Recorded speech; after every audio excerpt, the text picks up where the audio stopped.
manalangin. Mapagpalang Diyos, sa oras po ito kami po ay patuloy na nagpupuri at nagpapasalamat sa iyo sa panibagong pagkakataon, Diyos, na kami po ay makikinig ng iyong makapangyarihang salita. Dalangin ko po, Diyos, ang salita mo na sa umaga nito'y nilalaan ng kagabi namin ay patuloy nating maunawaan at magkaroon ng bahagi sa aming pang-araw-araw na buhay. Sa pagpapahayag na ito, Diyos, gamitin mo na po ako na yung maliit na ito na mabisang daluyan ng mga pagpapala at patuloy na mahayag ito ng makapangyarihan. Samahan mo na po kami, O Diyos, at anumang pagkilos o gawa ng kaaway sa aming paligid, maging sa aming isipan, ito po yung aming winawasin. Salamat po, Diyos, sa isang matagumpay na pagkinig ng iyong makapangyarihang salita. Sa pangalan po ng aming Panginoong Jesus. Amen. Muli palakpakan natin Diyos. Maraming po tayo. So magandang umaga po muli sa ating lahat. Sa pangalan natin Panginoon. God is good. Alam niyo po, tuloy nga po na talaga ang Diyos ay napakabuti. Alam ko na sa iba't ibang kaparaanan, sa iba't ibang kadahilan na tayo po ay marami na sinasabi ng mga kabutihan ng Diyos na ating nararanasan. Yung tayo lamang ay nagkaroon ng buhay, nagkaroon tayo ng lakas, at nagkaroon tayo ng maliwanag na isipan, ay yan ay bahagi ng kabutihan ng Diyos na ating nararanasan. Itong nakaraan po na tumigsa ay 12 araw po. Sa aming pamilya, kami po ay nakaranas ng medyo masasabing nating life-threatening na mga pangyayari sa aming buhay. Nagsimula po yun sa hindi namin inaasahan na bigla ang panganganak.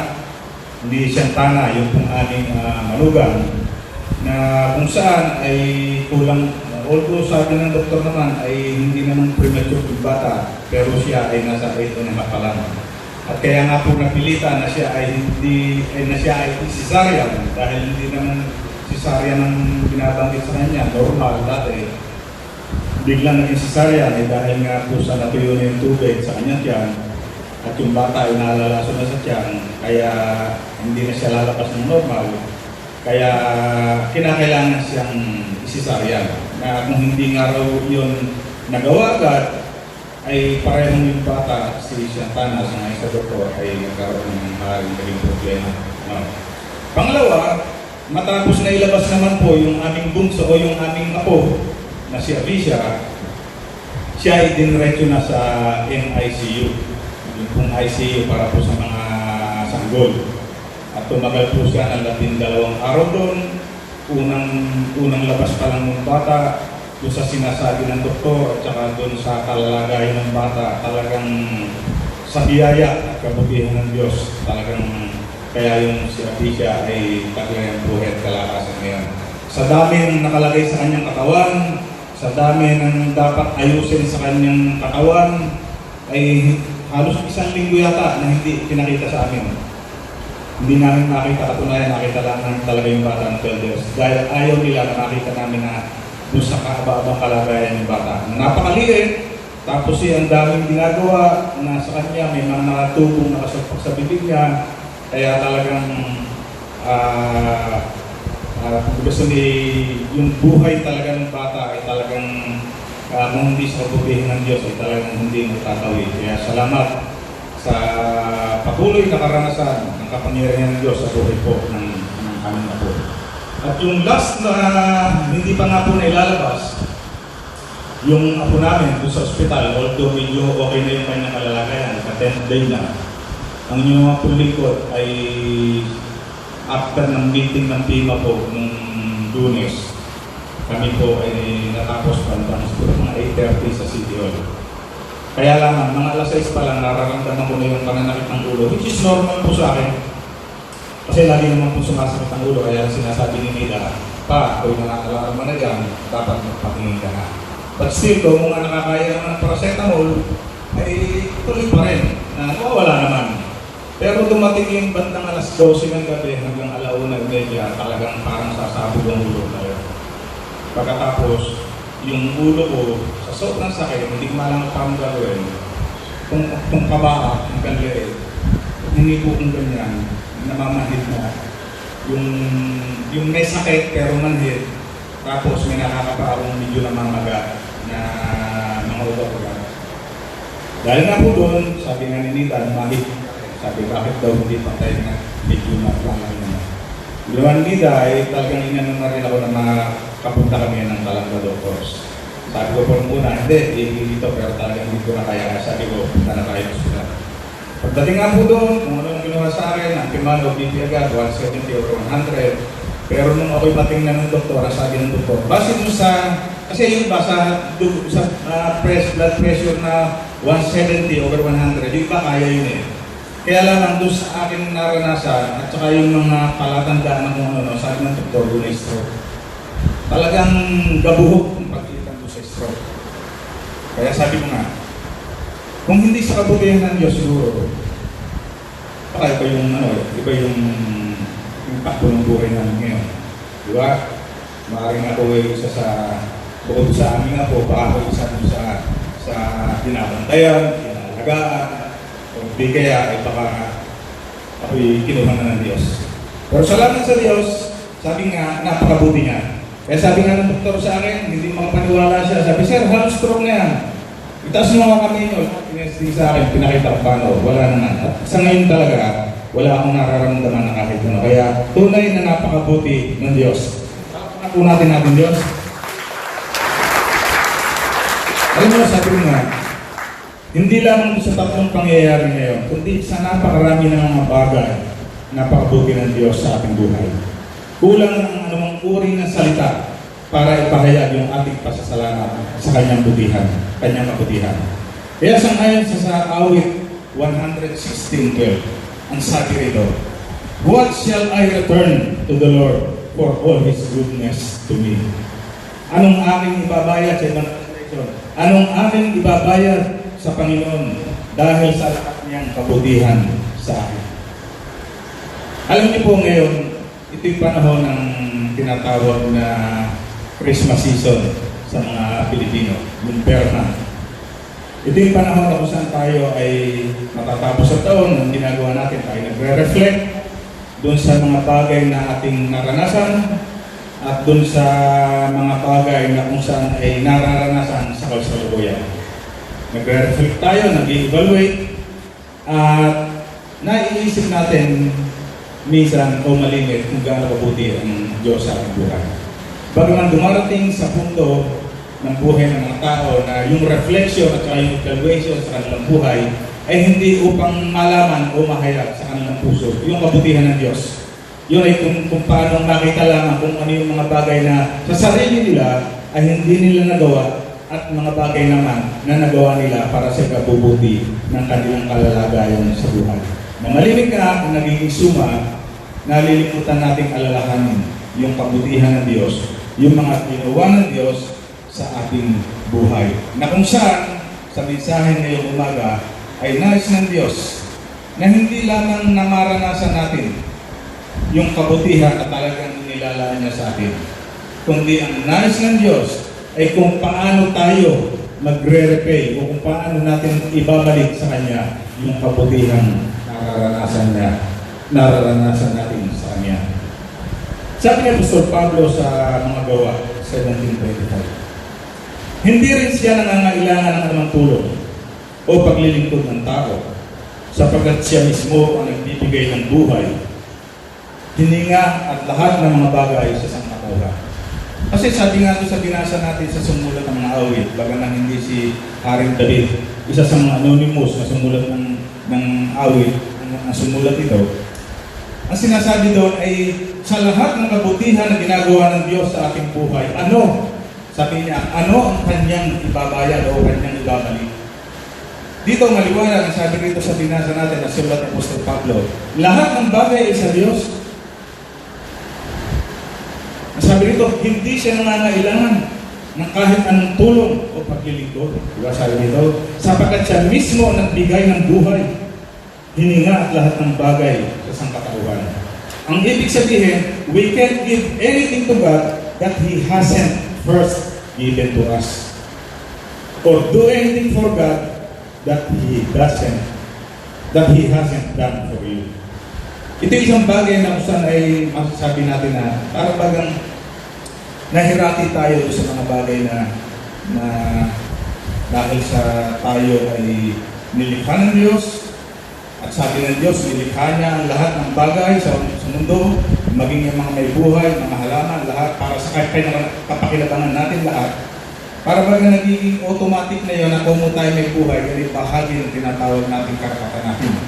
Pero siyempre, sa umagang ito'y, ibinigay ng Diyos yan, hindi lamang para tayo may kainin. Hindi lang tayo para mabuhay, kundi ang nais na ipahayag sa atin ng gumawa ng salmo na ito, sumulat ng Salmo 116, ay upang patuloy na maalala natin na may inaantay ang Diyos sa atin. Sa awit 50, 10 hanggang 11, sabi dito, pagkat amin iyang hayop sa gitna ng kagubatan, maging bakang naglipana sa maraming kaburulan. Aking din ang mga ibong lumilipad sa itaas at ang lahat na may buhay sa parang ay aking lahat. Everything we have has given to us by our God. Kahit pa sabihin na natin tayo nagsurot ng kilay, kahit pa sabihin na natin tayo nagtrabaho ng tapat, tayo nagsikap, ginawa natin gabi, ginawa natin araw ang gabi, at ang gabi ay araw para lamang tayo makapagtrabaho.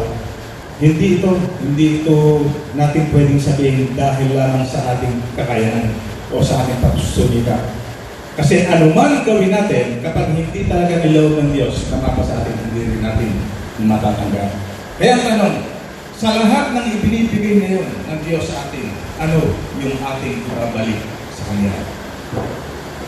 Dito sa Psalms 160, very clear. Hindi ang tinutukoy dito ng sumulat ay yung karaniwang pambayad na kapag tayo ay binigyan ang ating material, kapag tayo nagbalik, ay kinakailangan material din yung ating binibigay. Although ibinigay sa atin ng Diyos, karamihan ay mga material na bagay, kaya tayo nabubuhay. Mga pagpapalang pisikal na binibigay sa atin. Pero hindi iyon ang hinanais ng Diyos na kung saan ay ibalik natin sa Kanya.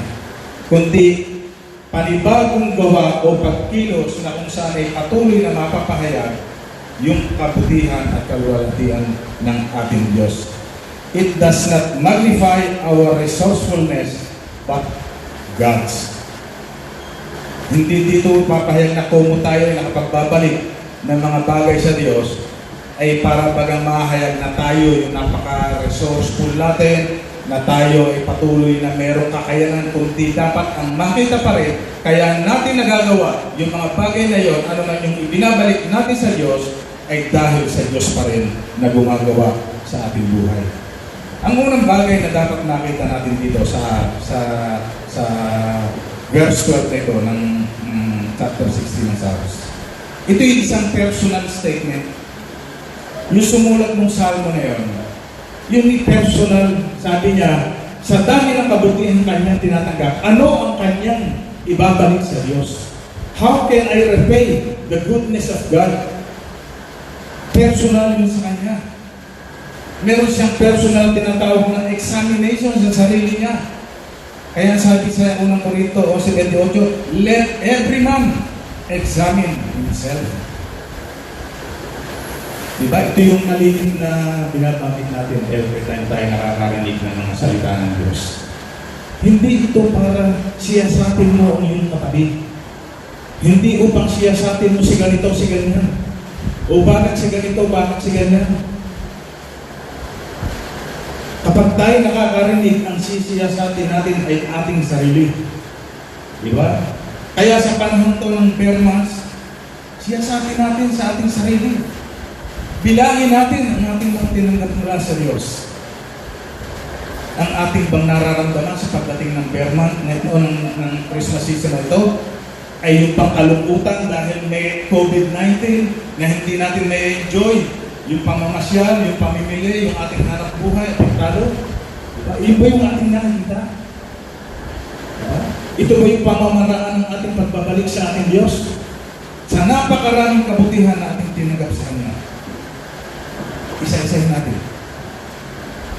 Pangalanan natin. Makita natin yung kabutihan ating tinatanggap mula sa Diyos.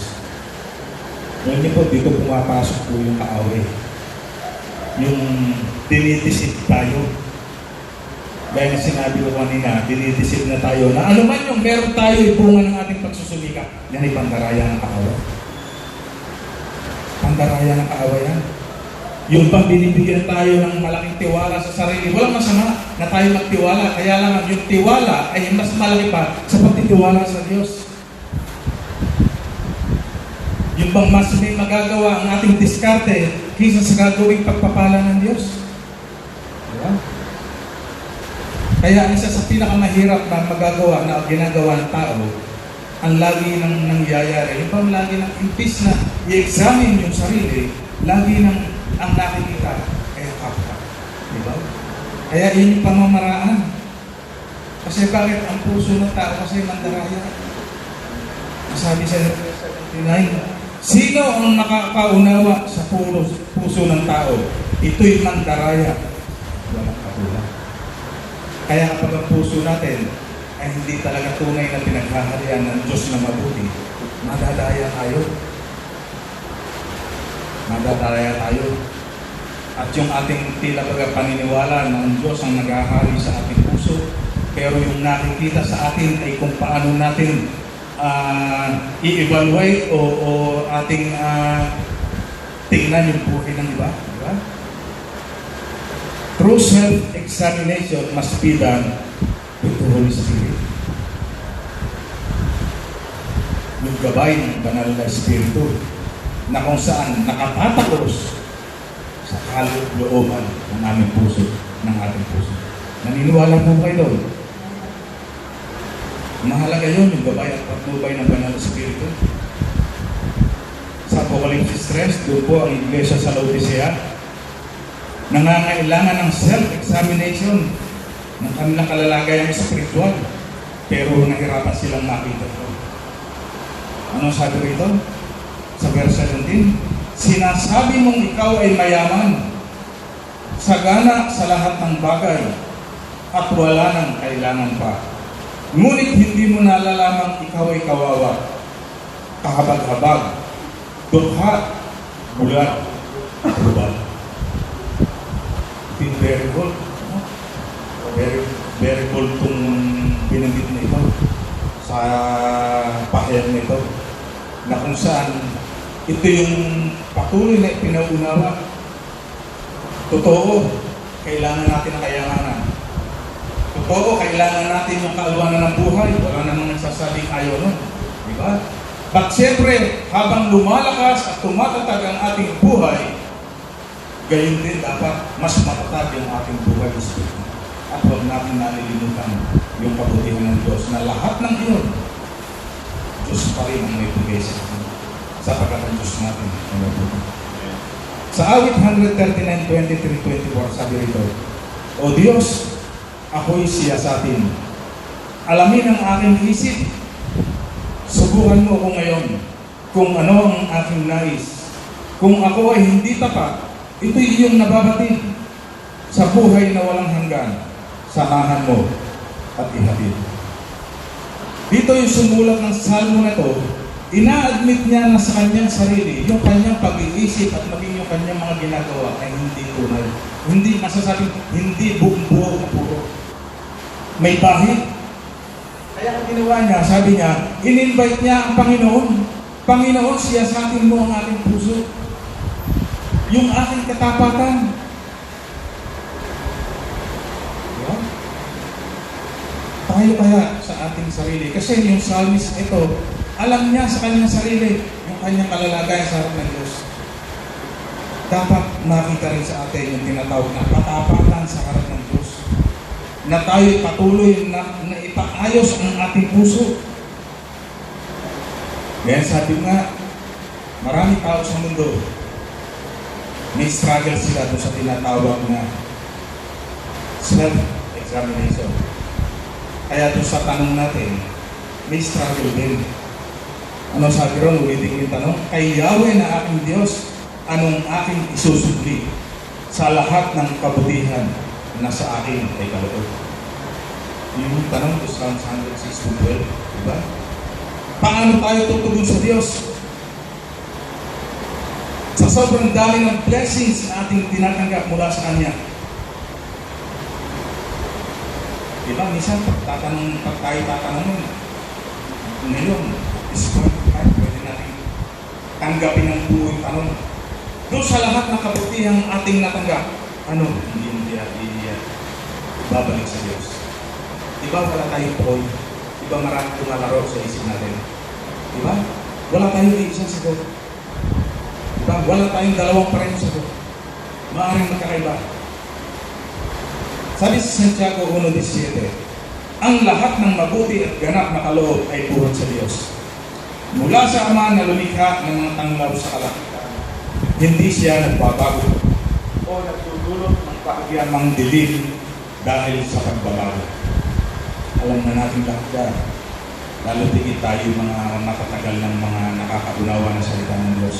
Yung hangin na ating nilalanghap, yung mundo na ating nilalakaran, yung lakas, kasiglahan ng katawan na taglay natin, yung mga abilidad na meron tayo, kaya tayo nakakagawa, nakakadiskarte, yung ating pamilya, yung ating mga kaibigan, yung ating mga mahal sa buhay, yung lahat ay bigay ng Diyos.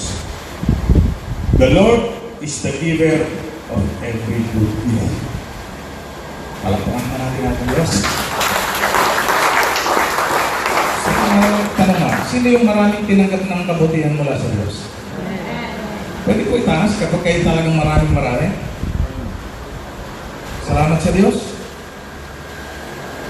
At alam natin na sa dinami-dami ng kabutihan tinanggap natin sa Diyos, hindi natin kayang ibalik. Hindi natin kayang tumbasan yung kabutihan ng ating Diyos sa ating buhay. Lalo tigit, yung kaligtasan na ating tinanggap mula sa Diyos. Ano ba yung mga bagay na yan?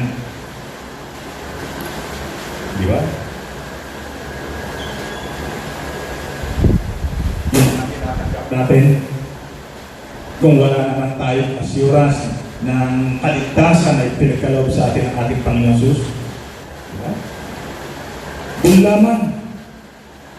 Doon lamang sa kaligtasan tinanggap natin mula sa ating Panginoon Jesus. What shall we return to the Lord for His goodness to us? Ano yung ibabalik natin sa Diyos? Sa kaligtasan tinanggap natin. Sa pagbibigay ng buhay ng ating Panginoon Jesus sa krus ng Kalbaryo para lamang tayo magkaroon ng buhay. Diba? Pero dito yung katanungan ng sumulat ng 116 na mga awit.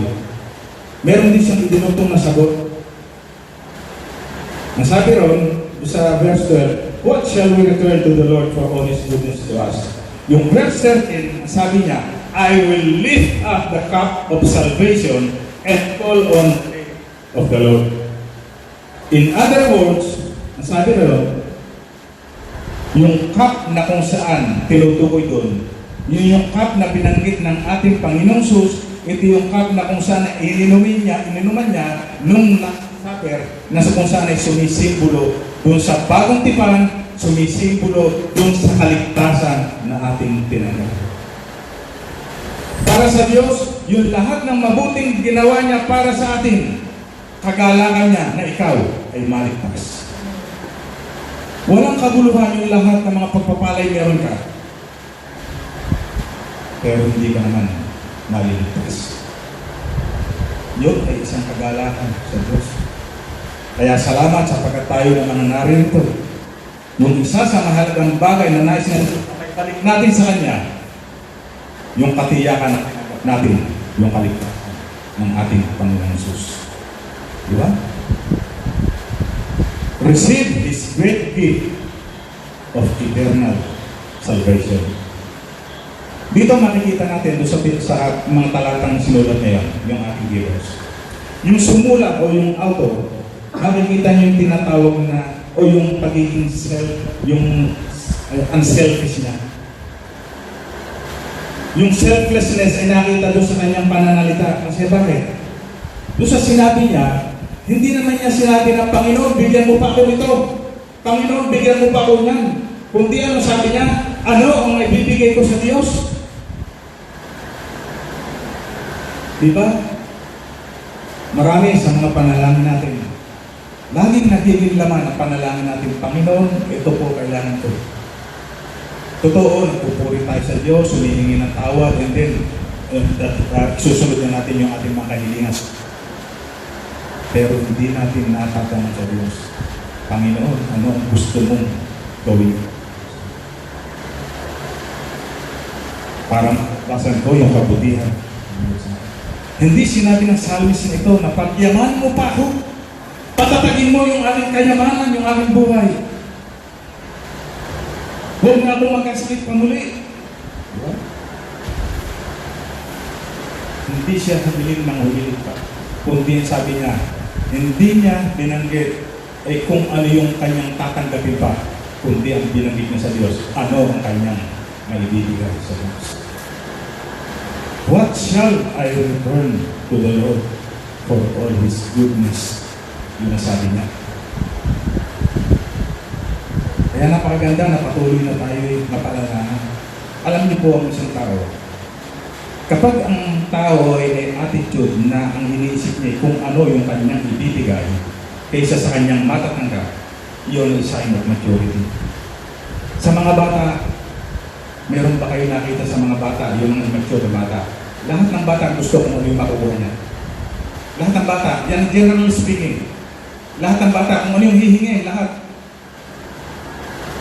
Kahit marami na siya, ang kaisipan ng bata ay magbigay, akin yan, akin yan.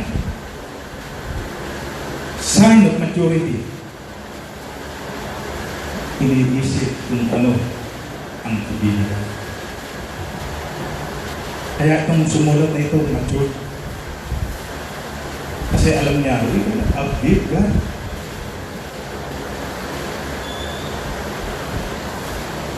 Ang Diyos ang lumikha sa atin, kaya ba natin tumbasan yun? Ano gagawin natin para matumbasan yun? Ma-repay yung pagkakalikha sa atin ng Diyos. Hindi natin kaya. Kaya yung tinutukoy ng Salmos na ito, hindi yung kung ano yung material. Siya may likha sa atin. Paano natin, how can we repay that? Kaya yung pinagin ko kanina na ipinadala ng Diyos Ama ang ating Panginoong Jesus, hindi lamang upang manirahan sa lupa, kundi upang mamatay para sa bawat isa sa atin. Upang yung kanyang kabutihan ay ating maranasan. Yung kabutihan ng pagliligtas. How can we repay that?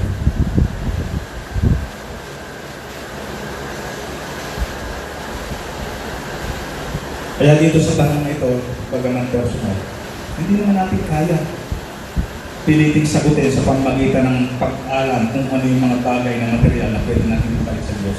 Kasi nga, lahat naman ang yari sa Diyos. Sabi sa Psalms 45, Yahweh aking Diyos, wala kang katulad. Maraming bagay na iyong ginanap. Kung pangahasan kong sabihin lahat, nangangamba akong may makalimot. Kita niyo sa ating sumulat ng Solomon.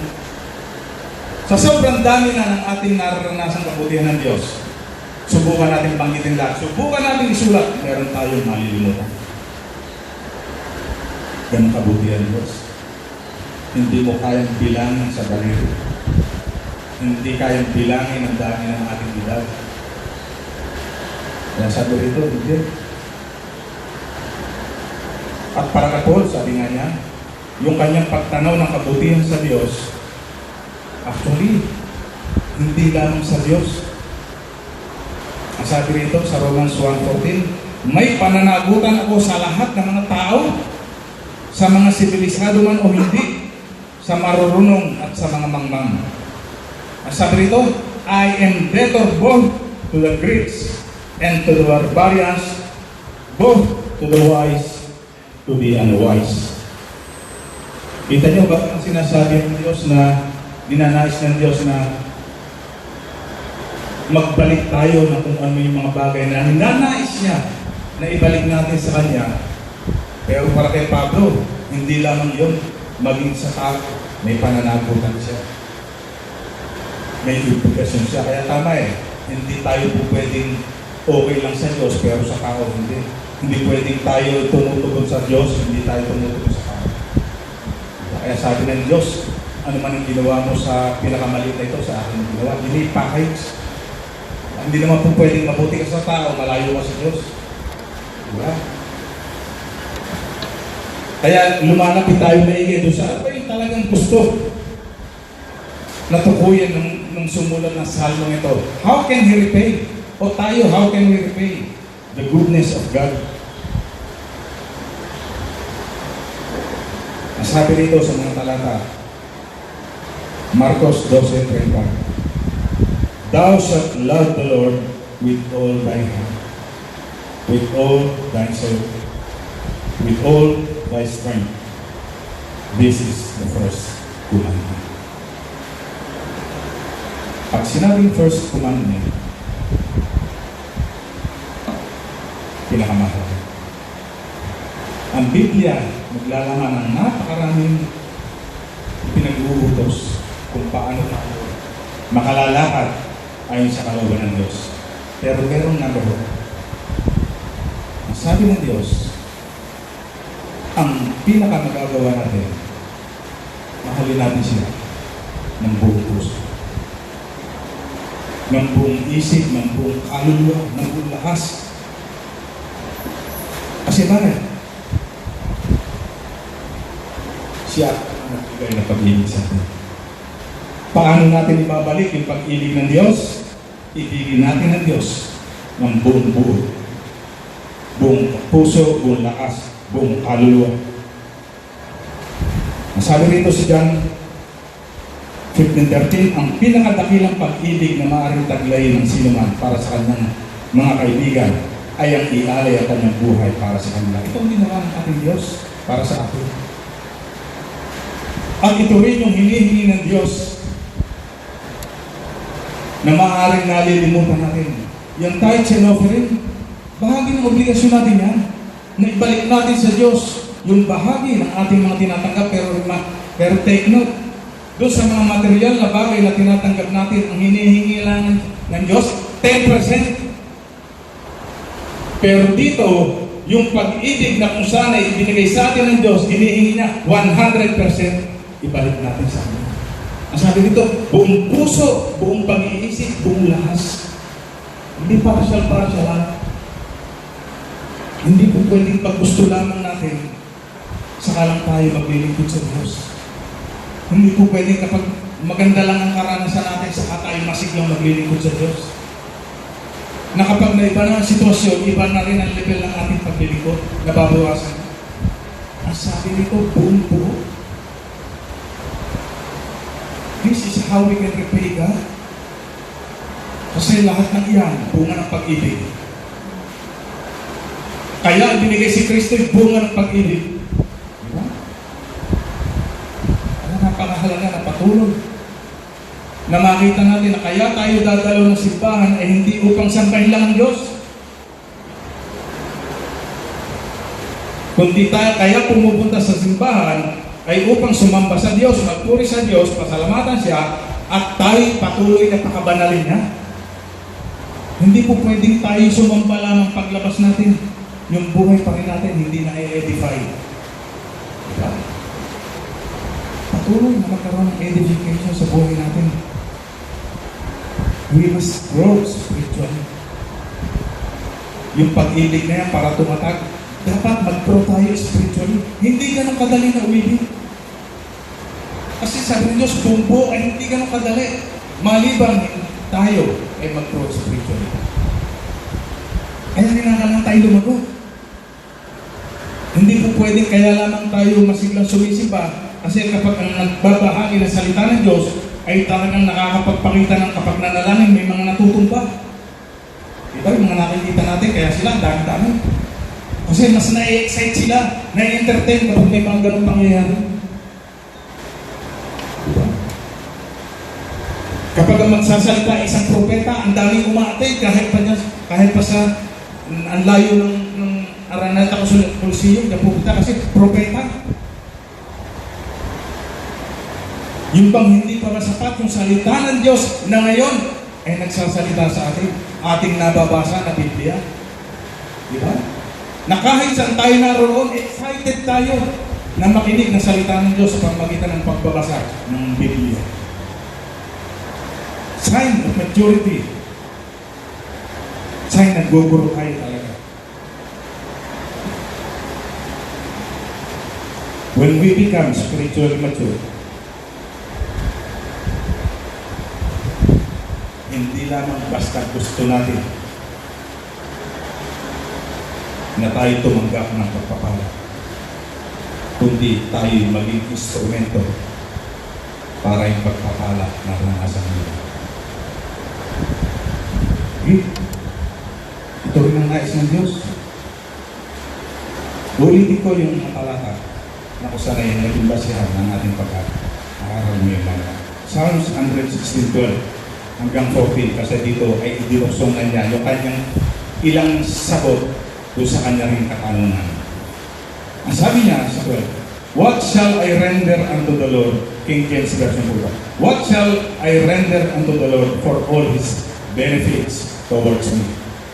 Sa verse 13, ang sabi niya, "I will lift up the cup of salvation and call on the name of the Lord." Verse 14, "I will fulfill my vows to the Lord in the presence of all His people." Ano yung ating sabi rito? Ano yung what shall we render to the Lord? Yung una, dapat na-receive mo yung salvation. Galak na galak ang Diyos ka. Hindi nawala ng kabuluhan yung kumatay ng Kristo, kaya siya galak na galak. Pangalawa, fulfill your vows to the Lord. Nang tinanggap mo yung kaligtasan, at si Kristo naging Panginoon mo tagapagligtas ng ikay na nanalangin, Panginoon, ikaw na maghari sa aming buhay. Susundin ko na ang iyong kalooban. Dapat you fulfill that vow. Tutuloy natin yung pangako natin sa Diyos. Mahalin natin siya. Love Him with all hearts. Ilan? Ang Diyos ay mabuti. Ang Diyos ay mabuti. He really is a promise keeper. Alam nyo kanina, wala na ako pinagit ko na Sister Rachel. Yung praise at saka yung worship song nating tigalawa, lahat tumuturo sa goodness of God. Lahat po yun. Maliban na lang ko sa huli, nagtinan niya kasi kung ano yung topic. Pero lahat. Kaya habang ako nasa upuan, talagang nararamdaman ko, yung nakikita ko yung paghahanda ng Diyos sa kanyang salita. Ngayon. Wala sa atin na hindi nakaranas ng kabutihan ng Diyos. Ang pagkakaiba lang natin, yung ating pagiging appreciative sa kabutihan ng Diyos. Pwede kasi ng isang tao tumanggap ng 10. Yung isang tao tumanggap ng 10 sa Diyos. Pero makaiba ang kanilang pagpapasalamat. Maring para sa isa, yung ay sakana. Pero sa isa, ulang pa. Be appreciative. Be mature. Para magawa natin yung tinatawag na pagtugon sa kabutihan ng Diyos. Ulitin ko, He is a promise keeper. He will supply all our needs. He will never leave us nor forsake us. Ito yung pangako ng Diyos. Ito yung kabutihan ng Diyos. Pero siyempre, bilang pagtatapos, tunay na ang Diyos natin ay promise keeper. Siya ang supplier ng lahat ng ating needs. Ang sabi rito, He will never leave us nor forsake us. Pero hindi nagtatapos yun doon. Nag-aantay ang Diyos. Ano ang ating ibabalik sa Kanya. So, umagang ito, sana alam na natin ano ang ibabalik natin sa ating Diyos. Tayo po lang tayo tumayo. Palakpakan natin ang ating Diyos.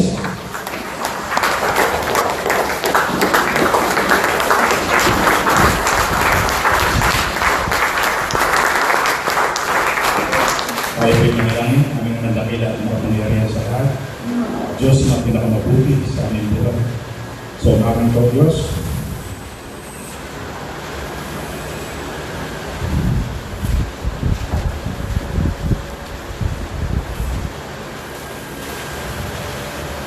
Salamat sa kapakanan.